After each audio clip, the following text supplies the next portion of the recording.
Bonjour, mon nom est Catherine Paradis. Pour ce partage technique-là, j'ai décidé de vous parler de la lumière dans les vidéos.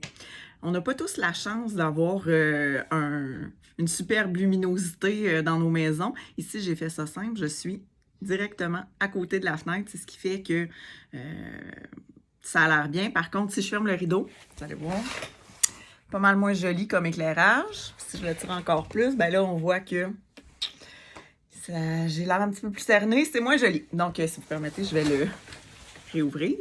Puis sinon, si on tourne par exemple le soir ou une journée où c'est pluvieux, ben à ce moment-là, ça donne l'effet que je vous ai montré un peu. Puis pourtant, il y a une lumière d'allumée en arrière. C'est vraiment pas le fait que ce soit une lumière qui va faire que vous ayez une belle luminosité ou pas dans vos vidéos. C'est vraiment la source d'où va venir la lumière puis la couleur de la lumière.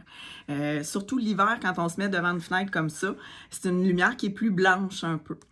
Les photographes le savent, utiliser la lumière, c'est ce qui fait toute la différence dans des photos professionnelles. Donc, si vous voulez que vos vidéos aient l'air professionnelles, il y a un petit truc que moi, c'est ma pré-ado de... Je suis pré-ado, elle a 13 ans.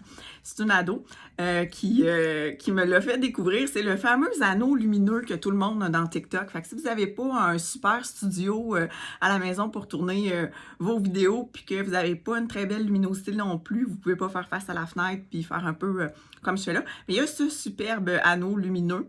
Donc, il suffit de peser sur un bouton et là, vous voyez, oh! Et on peut jouer avec la luminosité, mais on peut aussi jouer avec la couleur de la lumière. Donc, y aller avec un petit peu plus soleil chaud, y aller avec quelque chose d'un petit peu plus froid. Moi, je trouve que ça fait très lumière pour se maquiller. Et c'est ça, il y a différentes tonalités qu'on peut y aller. Puis c'est sûr qu'au niveau du look, je pense que vous avez pu voir quand le rideau était tiré tantôt, je suis un petit peu plus cernée que ça dans la vraie vie. Ça donne vraiment un meilleur look, mais aussi la définition est meilleure. Et dernière petite chose, conseil à éviter de faire dos à la lumière. Donc là, tout à l'heure, en étant face à la lumière, vous avez vu la lumière s'en venait vers mon visage. Par contre, si j'avais fait l'inverse, si j'étais dos à la lumière, sans le petit anneau, là, vous pourriez voir que vraiment... la lumière vient faire que mon visage est plus sombre. Donc, quelque chose à éviter si vous avez une fenêtre à l'arrière de vous. C'est pas la meilleure chose, c'est mieux d'y faire face. Alors voilà.